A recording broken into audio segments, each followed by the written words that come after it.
chegou a hora de conversar com o nosso colunista e economista Igor Rocha. E o IBGE divulgou ontem o resultado da inflação oficial do país, 0,33% em janeiro, com pressão dos combustíveis. Porém, né, tem gente falando que a inflação pode aumentar neste ano eleitoral por causa da conta de luz, por causa da energia elétrica, que vai ficar mais cara por causa de quê?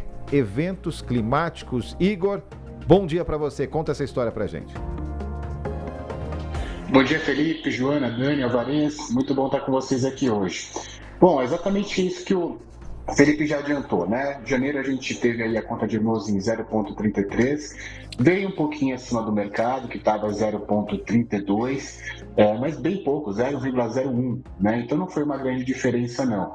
O ponto é que quando a gente olha as perspectivas de 2026 do IPCA, tem um componente que pesa bastante, que é exatamente a conta de luz, né? E quais são os componentes dessa conta de luz? São dois. Primeiro, os riscos hídricos, a gente vê que está chovendo bem pouco, né, no país, então obviamente isso é repassado para a conta de luz.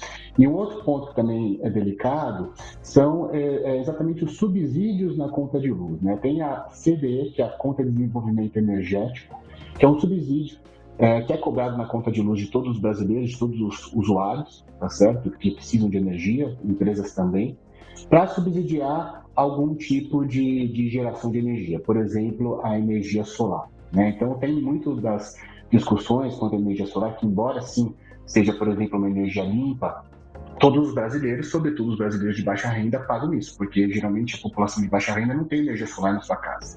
Então, é um tipo de energia que acaba sendo pobre subsidiando os mais ricos, que têm capacidade e possibilidade de instalar nas suas residências esse tipo de energia. Então, esse conjunto de fatores faz com que 2026 a gente ainda tenha desafios aí, né, quanto ao IPCA.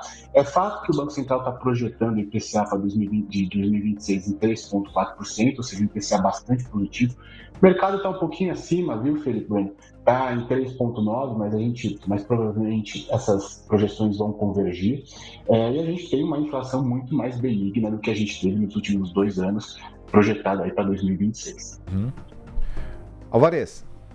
Aqui. Deixa eu pedir um comentário seu, Igor. Como é que você vê essa avaliação da ala mais radical dos trumpistas nos Estados Unidos de que há um plano para sequestrar a economia? Não é só nos Estados Unidos, é a economia do mundo. Um plano para sequestrar a economia e impedir crescimento, impedir o desenvolvimento de certos setores. Como é que você vê isso com relação a tudo que a gente está vendo, né, o impacto do aquecimento global na economia? Enfim, a gente está numa era bastante estranha, né, quando a gente pensa e reflete sobre essas questões. É claro que esses desafios climáticos, não combatê-los, vai impor riscos econômicos e perda potencial de PIB no futuro, sem sombra de dúvida, né? Diversos estudos do Banco Mundial, do FMI, mostram isso de maneira muito clara. Tem riscos você não enfrentar hoje essas questões climáticas que podem prejudicar, inclusive, o desenvolvimento de empresas e, obviamente, né, impactar aí as futuras gerações. Então, há diversos estudos que mostram os riscos econômicos disso, né? E um deles é, por exemplo, a gente acentuar, por exemplo, essa questão do risco hídrico. Tá certo? De grande parte da matriz energética, por exemplo, brasileira, ela é hídrica, né? É a geração a partir de usinas hidrelétricas, por exemplo. Então, na medida que você tem uma menor disponibilidade de água, obviamente você tem uma menor geração de energia. Isso, obviamente, impacta a inflação, vai impactar o custo das empresas, e isso gera, por exemplo, uma espiral inflacionária, né, que é muito ruim aí para o desenvolvimento do país.